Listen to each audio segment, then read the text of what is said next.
Hello guys, welcome back to LPY After Hours. Today we're interviewing Matt Brooks and this is episode 23. So if you want to introduce yourself, I'll allow you. You'll allow me? Yes. I have your permission to introduce myself. All right. So I'm Matt Brooks and I am the lead pastor here at Lifepoint, and hopefully most of the people who are watching this know that. That would be appropriate if they would know that, right? And Clay says he invited me down here because we're going to talk about Compassion International. Is that right? Yep. So today's kind of special because Lifepoint is putting a big emphasis on compassion, and Sadler looks like he has something to say. Go ahead and say it. Okay. Well, we talked a lot about compassion today and what it's about. So if you want to explain that just briefly, you can. Sure. So Compassion International is a nonprofit organization that exists to help rescue kids from poverty around the world. It's pretty cool. It was started in after the Korean War, where the gentleman who started Compassion International was in Korea and was seeing these kids who had become orphaned because their parents had been killed in the Korean War, and they were driving dump trucks up and down the city streets in Korea and were basically taking kids and throwing them into the back of a dump truck, some of them not dead but on the verge of death, and basically they had no idea what to do with them. And he just said that was unacceptable, and so he began to try to figure out a way to help those kids, and went back to the States and encouraged people to give monthly to try to rescue them. And that's how Compassion International was born. Now they're all over the world doing that in I don't know how many countries, a lot of countries around the world, rescuing people from poverty. So you went on a trip to, what is it called? Let's see if you can remember. I don't know. You don't know. I have no clue. Burkina Faso, Africa. Anybody know where that is? Burkina Faso, Africa. Yes. Burkina Faso. Burkina Faso. That's Western Africa, is it not? It's Western Africa. It is just south of Timbuktu. It is just south. Timbuktu is a city, but it's just south of the country of Niger. If you ever heard of Niger in Western Africa, and it's just north of, Is it Ghana? Just north of Ghana. It's funny because you mentioned Ghana. We actually here at Albertville, or at least for those of us, everybody here is at Albertville. We actually have a student that's very well known, very upstanding man of God named Moses Johnson that came here at the age of, I believe, 3 or 4 years old from Ghana. Yeah, that's right. So, yeah, I know Moses as well. Yeah. So Ghana is just south of Burkina Faso. Burkina is at the time I went, was the poorest country in the world. And it was it's an area of the world where the average lifespan of kids who are born in Burkina is 10 years old. Most kids die before they're 10 years old in Burkina, and primarily due to unsafe drinking water. And can you imagine your life being threatened because you couldn't get a clean drink of water? I mean, we were in there just a few minutes ago. It was like no big deal to have a bottle of water. Just water's in the fridge, like, geez. Yeah, it's crazy. So I had a chance to visit there in 2012 when I was there. I think that was the year that I went. So it's been a little while, about 13 years ago. So can you walk us through that experience and what your most impactful, mind-changing experience you went through there? Yeah, sure. So I spent about 8 days, I think, in Burkina. And we did multiple different things. So we were there to visit Compassion International sites. So actually, sites where kids come. In all of the Compassion International locations, kids come 1 day a week. And when they get there that day, they spend all day at the site.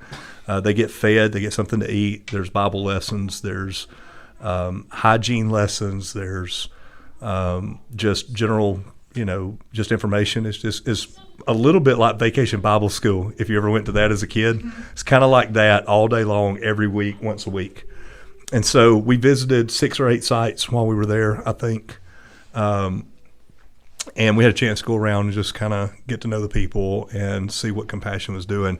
And I got to kind of have 2 different types of experiences. So we spent some of the time in what they would call the city. it still seemed very, Like very rural to us. But the capital city of Burkina, anybody know it?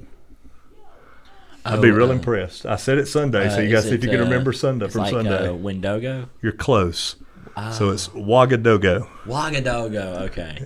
Anybody want to guess what letter that begins with? A U. Nope, but you're close. No, you would think W, but it's not. It begins with an O. That's right. So I think it's 2 O's in a row, and that's where you get the W sound. So Ouagadougou, Burkina Faso. And so we spent some time in the capital city. But then probably the coolest thing I did was one day, coolest thing to me. So one day we packed up on Land Cruisers, the vehicle, like the SUVs. And we drove like 30 miles out into the African bush. And so, we went like 30 miles past the last power line. So we were there with people who have no idea what electricity is. They live in mud huts. In fact, I met a family there were 10 people in the family, and it was 3 generations. So it was 2 grandparents, 2 parents, that's 4, and 6 kids. And they lived in a mud hut that was about the size of the room that we're in right now. Their entire house was this big with 10 people living in it. Oh my gosh. That's crazy, isn't it?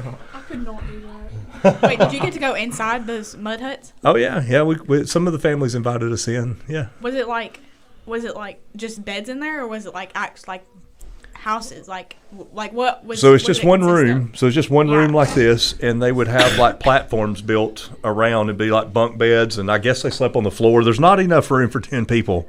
Yeah. So I don't know how 10 people always did that, but there was 10 people in that house, and it was the size of this room. Isn't that crazy? Can you imagine? You couldn't do that? No. Why? I don't know if we could even hear you. Let's see if we can. So what do you think? What would keep you from, what would make that inconvenient? I can't get this one any further. I'm doing the best I can. We need more mics. I have 5 siblings, and it's already. So did that person. It's already to live in a house with them that's pretty good sized. So I just could not live in a room this size. I mean, Especially that if would it's the whole house. That would be 10 people probably. If I had to guess, that would be 10 people, the size of your house. You have 8 in your house, right? So if you got 5 siblings.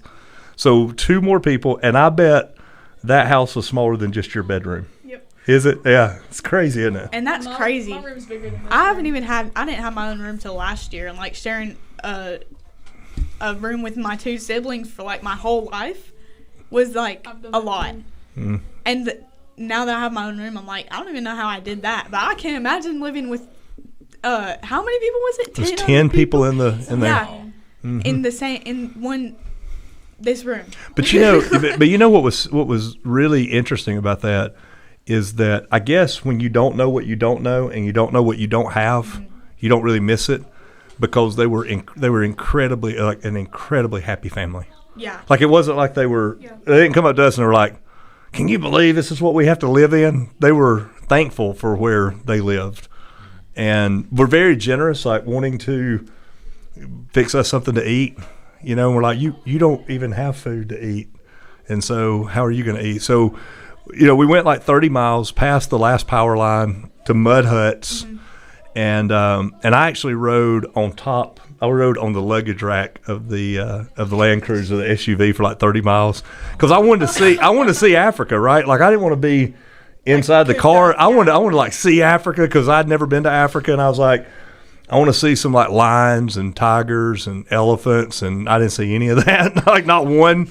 Did nothing. You see any animals? Yeah, I saw nothing. Huh? Did you see any animals? I mean, nothing. No, I saw one camel, I think, is all I saw while I was there. It's Hey man, crazy. a camel's a camel. Like, you're not seeing that in Alabama. If I was That's a true. camel, I think I'd be a camel.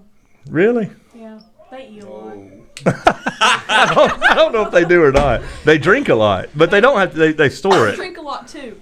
Just water. Don't they I have just like drink water. 2 stomachs or something like that? I We're think. struggling with Yeah, I think I know all. cows have 4. Yeah, all rudimentary animals have more than one stomach. So I'm out there. So we're up on this Land Cruiser and we're riding. It's me and another guy, and we ride all the way out in there, and it's crazy because you get out there and I'm looking and you can just see, like, as far as you can see, it's just it's like what you see on TV. It's like wilderness, right? And immediately when we get off the Land Cruiser, there's kids that just like come out. I don't even know where they came from, but there's kids, and they're wanting to hang out with you, and they're wanting to talk to you. And so, that was cool to me. And seeing all these smiling faces, and just these beautiful, beautiful little black girls was like my favorite, because they were precious. They have these, like, they had the little barrettes in their hair, and they were beautiful. And it was cool to me because I would, on every village we went, there would be some that would have red hair. And that was new to me because I don't know if I'd ever met a black girl with red hair. Like naturally, yeah. Yeah, like naturally red hair. Like I don't know if I'd ever seen that before I went. And so I do. Do you know what it means? I've heard what it means, but I don't remember off the top of my head. Yeah. Yeah, I me know too. it's not something good. Yeah. So I'm noticing this, and I was taking pictures. Like I'd pick these little girls up, and I'd take selfies, and I'd get my friends to take pictures, and I've got them somewhere. And on about the fourth or fifth visit, when I'm noticing this, I finally just said out loud, I said, "Man, these girls have beautiful red hair. This is like the coolest thing." And one of the guys that was from there, he says, "Well, Matt, do you have any idea what that means?" And I said, "Well, no. I mean, I guess it means they have red hair." And he said, "No, it means they're starving to death. It was a vitamin deficiency and lack of food, and it was causing the color to not be in their hair." And so it was, and he said, honestly, it could indicate that they're days away from dying. Like not years away, not months away, days away from dying.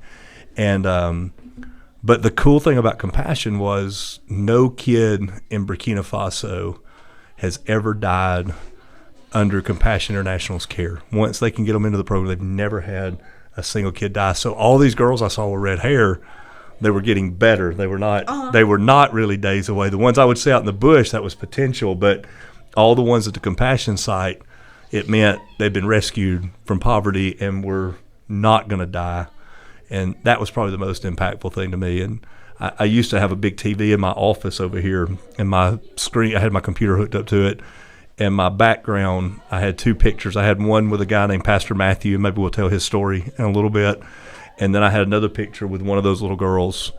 And it was just always in my office as a reminder of what I saw when I was there. It was the extreme poverty and meeting this one pastor out in the middle of the bush.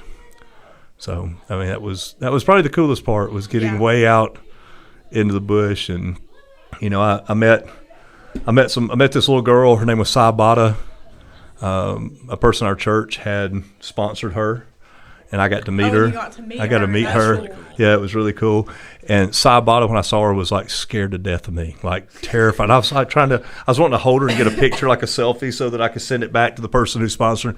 And I mean, she wasn't having it, right? And so I finally was like, "What is the deal?" And this guy had to say, this guy from Burkina had to go, "Hey man, no offense, but she ain't never seen a white guy." Yeah. And she's definitely never seen a white guy that's 6'3". So like maybe, she might need a minute. And so, and you don't think about that, but imagine growing up in the African bush where you don't have a car, you're not going into town, and all you've ever seen is your family, and now all of a sudden there's a big white guy. Our host has left the room.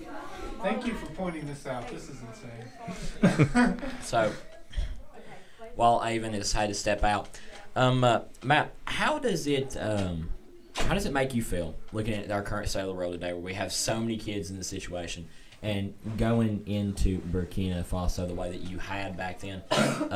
How does it make you feel now with the situation they're facing, where they're already in a bad shape, and now there is considerable movements with the Islamic State of ISIS and Al-Qaeda, and a bigger presence there than ever? Yeah, so, I mean, it's frustrating because when I was there, Al-Qaeda was not even involved in Burkina Faso. There was no presence whatsoever there. And part of the reason was that there was no value to them. The country is so poor, it has no natural resources. The capital city doesn't even have a natural water source. I think it's I might be wrong about this, but I know it's one of the few, if not the only capital city in the world that doesn't have natural water source. And so it wasn't strategic for Al-Qaeda. But a few years ago, it might have just been a few years after I left, they began to come in from the north, and and they came through Niger, and there was a bombing at the airline or at the airport there at one point, and so none of the partners that I dealt with are able to be there. None of the people that I went with have been able to be back. We had some missionaries that were in that area with a organization called Engage Burkina that we had to get them out of the country for their safety. But that being said, that's where Compassion International is so powerful. It's such a great thing. Is Compassion is always run. It's always operated within the context of a local church, and it's always operated by nationals. And so that's still going on. The program still exists because we didn't have to pull American missionaries out of there for the program to keep going. It wasn't run by American missionaries. It's run by Burkina Bay people. And so while it's unfortunate, I haven't been back. I don't know if I'll ever get to go back. And many of our partners that I met while I was there are not there anymore. And so that's the unfortunate aspect of it. But fortunately, Compassion International's work still continues there. And so I guess that's yet another reason that I think there's a lot of value in supporting Compassion International.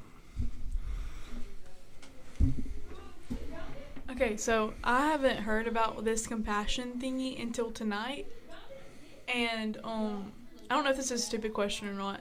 It probably is. Most questions I ask are stupid. But give me a second. I forgot. So Lifepoint has done this before, right? We have. How many times have y'all done it? I think 3. I think this will be the third one. We did a Compassion Sunday. Oh man, it might be the fourth one, but we did it 15 years ago or maybe somewhere like that. And then we did a kind of a small version of it right before I went to Burkina Faso so that people could sponsor some kids from there that maybe I would get a chance to meet. And then we did this really big thing called the Compassion Experience, where we had an 18-wheeler that they put on site, and it was really cool. It like opened up and it created like this thing you walked through that was like being in Africa, and you could experience what the kids experienced. We want to do that again, but Compassion wouldn't send it to us, so that was pretty cool. But so this will be the fourth one, huh? We shall build our own. So this will be our fourth one. This will be our fourth time to do it. The last time we sponsored over 100 kids. The goal this time is to sponsor 125 is what we're hoping for. So we will see. You going to be here Sunday for it? Oh, I see that look. I usually go to Compassion. I know. So this time you can come to Compassion at Lifepoint. I guess so. So, but yeah, it's. I guess. I guess some of the questions that we probably want to ask throughout this is just like why do it? Like why does it matter, right? How does my small thing make a big impact? Yeah, that's a good question. That's a great question. So one of the big things about Compassion International is 100% of the dollars that you give to sponsor a kid goes directly to that kid. Mm-hmm. All of their overhead and all of their administrative costs, or they raise those dollars in other ways. And so it means I think it's $45 now. I should probably found that out before I walked in here. $43 a month. Is it $43 a month? Yeah. I'm about to sneeze too. So when I do that here in a minute, don't be terrified. Do you have weird sneeze? What now? You have weird sneeze? I hope not, but it still could be weird. Okay, because I sneeze in like 2s and 3s and it gets worse. Oh, it could be. It might. Anyways, I'm off topic. Go back. So for $43 a month, it means that's going directly to that kid. And I think, again, I don't even know how to directly answer your question because I don't understand how they do so much with $43 either. Like $43 wouldn't keep any of us alive. But you have to think, it's also like America's economy is crazy compared to most other countries. California, especially the countries in poverty. So yeah, that's true. Because I think a lot longer way than where. Yeah, because I think let's look it up. Let's see what average income in Burkina Faso is. Just annual income. Let's see. Average annual income. Everybody take a guess what you think. For an average family income in Burkina Faso, what do you think it'd be? A year. A year. That's what the word annual means. Oh, sorry. Sorry. I think it's like oh, wow. $200. Okay, it's a little more than that. So I think $3,000. what is the average income in the U.S.? Somebody know that? Like 30,000. Yeah, it's like Yeah, To- it's like 31 or something thousand. yeah, the average annual income in Burkina Faso is $738 a year. So it's like a PlayStation a year. They make enough money to buy a PlayStation, pretty much. Maybe a little more than that, right? They make enough to buy your shoes. Leo just got a PlayStation. I'm just kidding. Is that not crazy? You can live in Burkina Alright. Faso for that. So now that's why they're able to do so much with $43. Yeah. Is it goes further in those countries where poverty is such a thing. And I think it's very interesting is because Burkina Faso, for just to note to the people watching this, Burkina Faso has a very tragic history, being part of the French colonies of Upper Volta after being conquered by various empires throughout its history. Once it gets out of that in 1960, independence from France, it will then fall to communism, which will not fall until 1991. They'll be very poor until about 2014, when Al Qaeda and the Islamic State will start to move in. Thank you, Sadler. Yeah, So that's actually we're gonna true. No, it is, yeah. We're going to take a little bit of a break. Want me to end? Yeah. Sure. Sayla's going to end the first table. Oh, I can't do that yet. Oops. Okay. Bye, guys. Thank you guys for watching our little podcast thingy. Hey, we're doing another table. Thank Yeah, I you, know, bro. we're doing- the first table set. I was not finished. Y'all didn't let me finish talking. This is the first table. We're doing a second one with other people. So, Yeah. Table one loves you, and there's nothing you can do about it. Dab. yes. Yeah. Dab the day away, guys. Dab. Yeah. I thought we died at the end. It is Woo! the end. See you guys. Table. Bye, everybody. What was that dab? All right. my. Peace. Okay, guys, welcome back. This is the second table, and we're going to have Matt tell us about Pastor Matthews. All right. So earlier I mentioned that one of my favorite stories was the story of Pastor Matthew. So when I was on the Land Cruisers and we were driving way out in the bush, we came to this church that had been built. It's like basically a mud church, a little bigger than a mud house. But the church was probably about the size of the coffee house upstairs. That was about the building size of it. And they had like 700 people that were attending church on Sunday in a building that big. So all the windows weren't glass. They were just openings because it's Africa and it's hot and it hardly ever rained. So they didn't have to have windows. And so people would get there early on Sundays and they would pack the room out. And then everybody else, when they couldn't fit anymore, they would just be hanging out outside, like in the windows, sitting in the windowsills, just these massive crowds of people. And so I got interested in that because the pastor of the church's name was Matthew, which is my name, even though we call me Matt. And I go by Matt, but my name is actually Matthew. And so I was like really intrigued, and I was like, I want to hear about this story. I want to hear about this guy. And so they decided to tell the story about how Pastor Matthew became the pastor of this church. So Matthew and his friend, I don't know what his friend's name was, they had grown up in this village, and it was, again, way out in the bush. And they had just heard that there was a city, and it ended up being Ouagadougou, the capital city. They just heard that existed, and they were tired of living in the village in poverty and whatever. So him and his friend decide that they're going to just pack up their stuff, and they're going to move and go find this city. So they do. They go to the city, and they happen to get to Ouagadougou on a Sunday, and they can hear this like really loud music and drums playing, and they're like, we're going to go see what that is. Sounds like it's a party. So they go, and it turns out that it's a church in Ouagadougou. Interestingly enough, it's the church that I went to when I was there on a Sunday. And it's this really big church, and the music was awesome. The message is all done in 3 different languages, because people in Ouagadougou speak 3 different languages, speak Burkina Faso, French, and I don't know what else, something else. But it was It's a tribal language.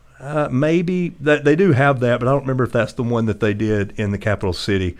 It may have been 3 that day because I went because one of the guys with us was preaching in English, and so that may have been the 3rd that day. But maybe it's just 2 every other week. But anyway, these guys here, most everybody in Burkina speaks French, and so even out in the villages, because like he was saying earlier, it was a French colony. So they go into this church, they hear the music, go in this church, and they hear the gospel for the first time in their life. They never heard about Jesus living out in the bush. They never heard about Jesus, never heard about him dying on the cross for them. And so they go to church and they hear that. And both of these guys place their faith in Jesus that day. We got like some kind of singing going on out in the. We're all distracted. We can't even pay attention to Pastor Matthew because we got like singing. Nay, you gotta quiet down, bro. And it was pretty good, but just wasn't what we wanted to hear. I didn't know they were bringing the church to us. Yeah, I was like, yeah, it was sounding. He's like, we got drums and music, and he starts singing. That was crazy. So anyway, Pastor, all right, bring it back in. So Pastor Matthew, at the time his name's just Matthew. So Matthew and his friend both hear the gospel and they get saved that day. And they leave the church, and almost immediately Matthew says he just knows God's telling him to go back to his village. And he's like, I don't want to go back to my village, but he just said, God just being impressed in my heart, go back to your village and tell them the story that you've just heard. So he goes back to this village out in the deep bush of Africa, and they begin to tell their village people about Jesus, and people begin to listen, right? People begin to come to faith. Well, one thing about Burkina Faso, which is true of most of the countries in Africa, is there's a very strong animistic religion there, which is just like tribal religion, right? And so they'll have like witch doctors instead of pastors. So this local witch doctor in their village gets really upset that Matthew and his friends are telling the villagers about Jesus. So he gets a couple of goons together and hires them to kill Matthew and his friend in their sleep that night. He says, we're tired of him talking about Jesus, so you guys go and kill him tonight.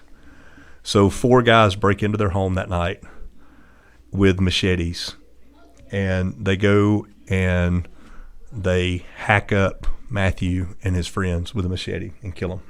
And you knew this, Matthew? Yes. Yes, I met him while I was there. I know that sounds weird, right? How'd you meet this guy?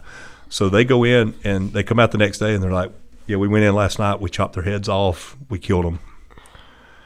And as they're telling the story to the village people about chopping his head off and killing him, Matthew and his friend come walking up, and they're like, "What are y'all talking about?" You're kidding me. I'm not kidding. They're like, what's going on over here? What's the crowd about? And they're like, well, what are y'all doing here? They're telling us that they killed you last night and chopped your head off. And Pastor Matthew and his friends say, well, we knew something happened last night. We heard somebody come into our rooms or come into our house, and we thought that somebody was trying to kill us with like a machete, but we felt somebody put their hands over our neck, put their hands over our neck, and every time these guys would try to cut our head off, they were hitting his hands. And they said, all we know is it must be God. It must have been his Holy Spirit that was putting his hands over our neck. And so these guys thought that they had decapitated him, and in fact, God had like miraculously, supernaturally kept them from being killed. Well, so as soon as that happened, and these guys walk up, the village people run the medicine man and all of his goons like out of the village, tell them that they're not welcome to ever come back, and people just begin to just crazy accept Jesus as their Savior. And that word begins to spread to all the neighboring villages, and they were just experiencing this incredible revival. I mean, people like new people coming to Jesus week after week after week. And so I'm out in the middle of this area where, I mean, you couldn't even see people, right? I mean, you couldn't see home. They're mud huts, and it looked like it was just like when you watch the Jungle Book on TV, it looked like that. It was just like savannah, but yet 700 people at that time were already coming to this church. And and it was one of the churches where there was a compassion site that was being hosted there, and so that was kind of cool to see that. Isn't that a cool story? Insane. That's a great story. Great story. How many times do you tell this story? I've told it a few times.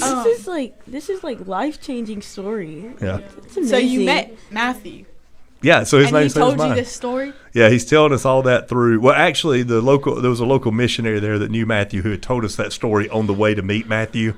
Okay. On the way there. And so then I got to meet him. It was kind of interesting. It's funny. Like you got to remember now, I'm 13 years younger than I am now at this point because it's like 13 years ago. And so I asked if I could talk to Pastor Matthew, and I was like, "Hey, that's my name too." And I was like, "I want to get a picture with you," so I do. And then I'm like, my church is going to pray for you. And so for like years, we would talk about Pastor Matthew around here, and we would pray for him. And I was like, my church is going to pray for you. I want your church to pray for us, kind of thing. And I said, but I just kind of want to know something. He's like, sure, what can I help you with? I was like, well, man, people are getting saved like every week. And he's like, yeah. And I said, what is your strategy for how you are reaching so many people? And he just looks at me, and all this is done by translation, so they translate that. And he just kind of gets this weird look. And he kind of like odd, and he says something to the translator, and the translator looks at me and he says, Pastor Matthew said his strategy is we tell people that Jesus loves them and that he died on the cross for them, and they believe us. So it was a good fresh reminder that it's not always about strategy and music and an idea and something clever. Like, Scripture says that the gospel is the power of God unto salvation. That power is not just in creativity and being clever or podcast or the power of God. The power of God is found in just the story of Jesus and what he did for us. And I needed that reminder like 13 years ago. It was like I got to come back to our staff. Your dad was here then. I got to come back and be like, hey, I talked to this guy whose church is booming. You'll never believe what they're doing. And they're like, what? I'm like, they're telling people about Jesus. And they're like, yeah, and I'm like, and nothing. They're just telling people about Jesus. So do you keep in contact with this Matthew or? No, no, I don't even know if I could because he's in an area of the world with no electricity, no cell phones. And like we talked about at the first table, that part of the world has been invaded by Islam, by Al-Qaeda. And so most of my contacts there are not. They don't even have them anymore. They're not there. So, what is one thing you learned from? Well, you kind of did say, but what is one thing you learned from Matthew? Other than what I've already said, I think maybe not just from Matthew, but from virtually everybody I met while I was there, was realizing that happiness is not. And contentment has nothing to do with what you have or how much of it that you have. Because I was, like we talked about in the last session, the average income for a family in Burkina is $700 a year. So they have nothing. And in the last month I've wasted more than $700. So they had nothing, but I never met anybody unhappy. They were always like the happiest people that I have ever been around. And I find that to be true of others' experience in poverty-stricken parts of the world is I didn't come away feeling sorry for them. And I also didn't come back to America feeling guilty for what I had. Mm-hmm. But instead, what I did is I said, I don't think that we should feel guilty for what we have, but we need to be responsible with what we have. Mm-hmm. And we need to figure out how to take what we have and leverage it for somebody who doesn't have. And so, I've always sponsored at least one kid. We usually sponsor more than one. I think we have, my family may have two right now, but I'm not certain of that because I think one of them might have graduated the program. Mm-hmm. And so I don't know if we've replaced that or not. But, we've always sponsored. We've always tried to figure out ways. I don't know if I'll ever travel internationally again. It's just kind of not my thing. The long plane ride and all that stuff was not really for me. But we're told in Acts 1:8 that we're supposed to be witnesses to the farthermost parts of the world, to the ends of the earth. And I don't know if I'll ever physically go to the end of the earth again.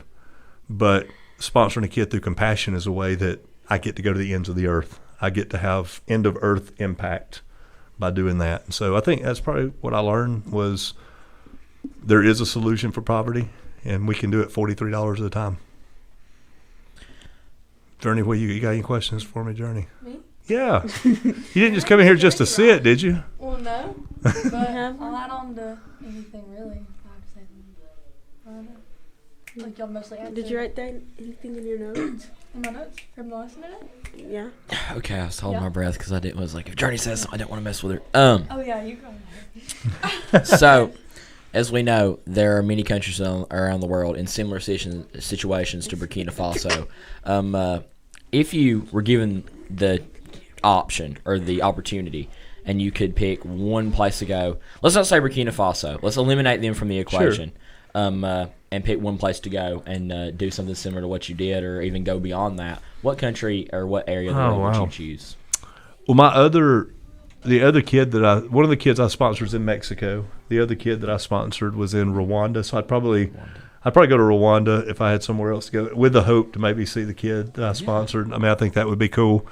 Everybody I've ever known that's gone to Africa at some point will say you can't go to Africa without leaving part of your heart there. And I think that's certainly true. I mean, if I was asked where do you want to go, even though there's plenty of other places around the world that would benefit and I would have just as good a time and I would learn probably just as much, it was rough on me because I'm a homebody. I don't like being away from my family. I don't go like away very much. And like 8 days was rough on me. I was very homesick. I miss my family, so I would wait on them to call me, or actually we were iMessaging because I didn't have a phone plan, but I had internet at the hotel that we stayed at. And so my family would message me after my wife would get Jalen and Jaron ready for bed. I mean, this is 13 years ago, so Jalen was like 12, Jaron was like 10, something like that, maybe 9 and 11. So they would do their homework, get ready for bed, get a shower, all that stuff, and then they would start messaging me. Well, I was 8 hours ahead of them.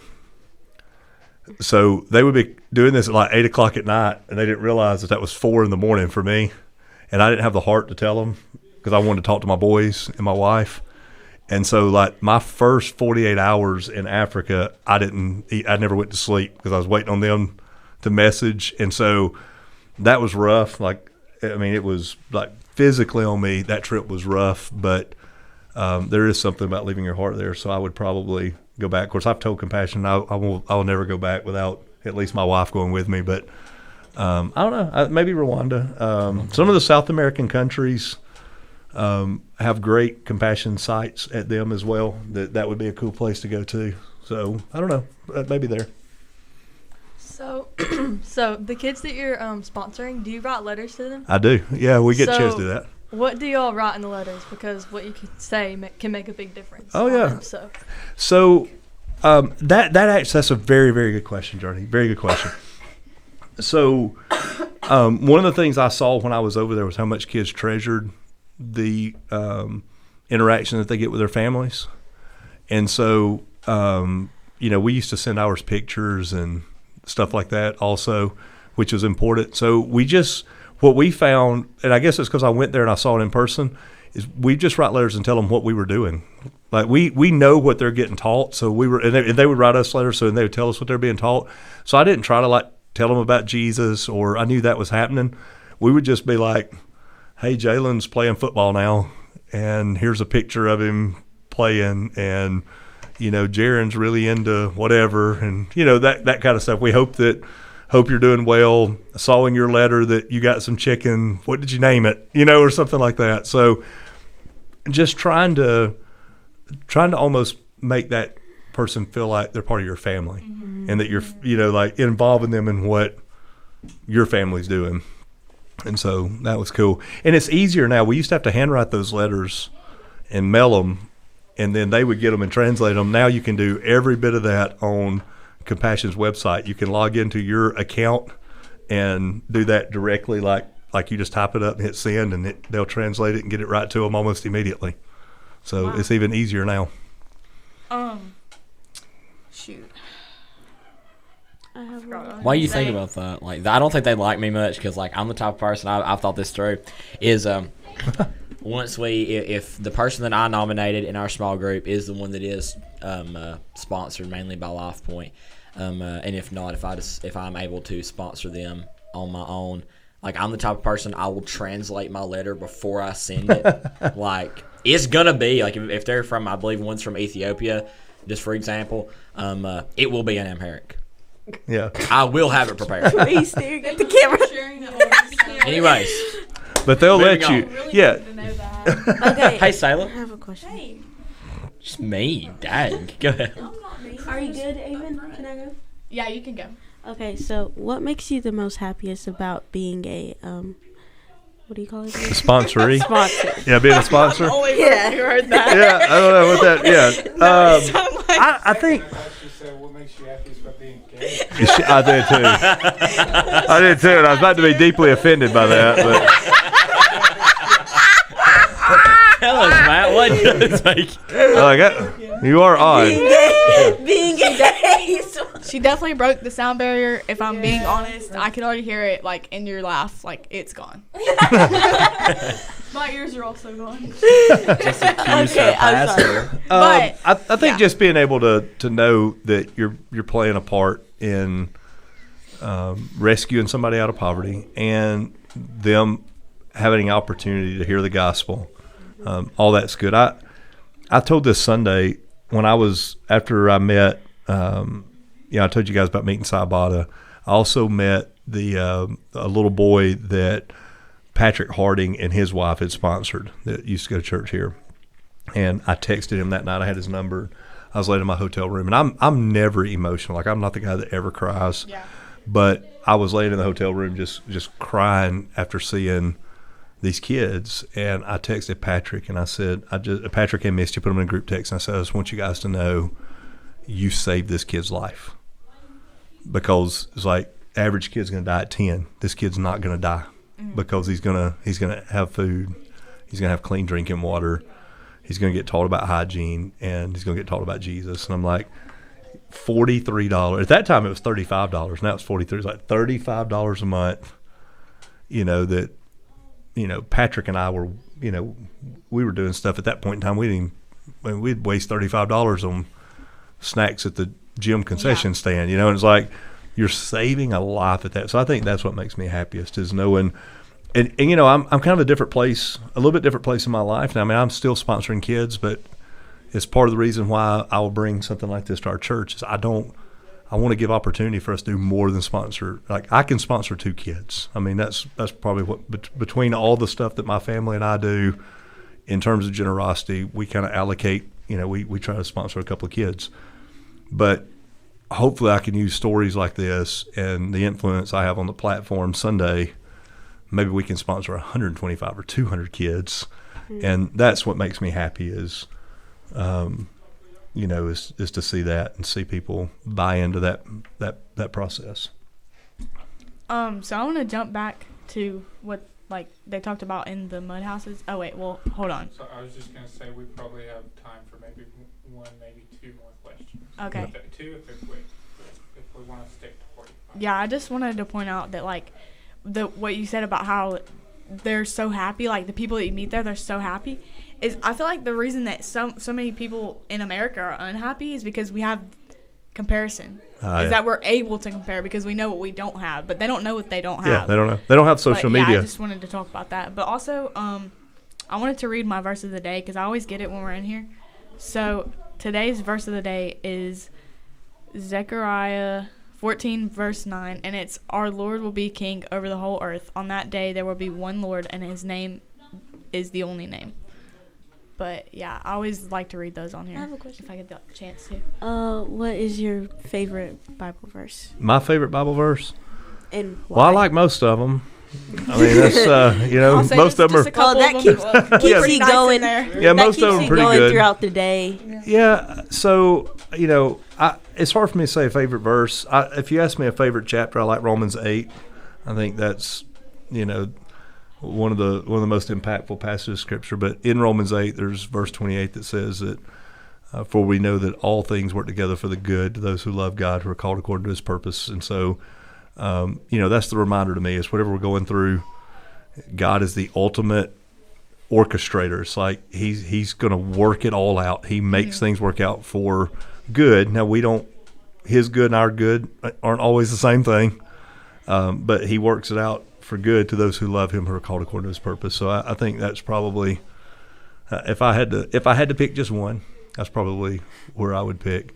Hey, let's make sure when we edit this or whatever, however that gets done, there's a QR code. Yeah, I was gonna say that. There's a QR code specifically for Lifepoint's campaign with compassion. So you can go to that site, do that. You can be here on, I don't even know, this won't go out by Sunday anyway, will it? Monday. Yeah, so never mind. If you're watching this on Monday, you missed it yesterday. I don't know how many people that we sponsored, but that website is still up today on Monday and will be up probably for another week or so. So click the QR code and sponsor a kid. All right, thank y'all for watching, and we will see y'all later. And Sadler has something to say. We love you. Sorry. You're Sailor and I'm Sadler. I'm Yeah. not getting- Together y'all are sailor? That's concerning. There's no togetherness there. Anyways, I just wanted to wrap it up. Can I do the wrap up? We love you and there's nothing All you right, can do. listen. We love you, and there's nothing that you can do about it. Good night from Lifepoint Church. They're not watching this at night. But okay. It doesn't matter if y'all at night, though. It just started raining on my house, all right?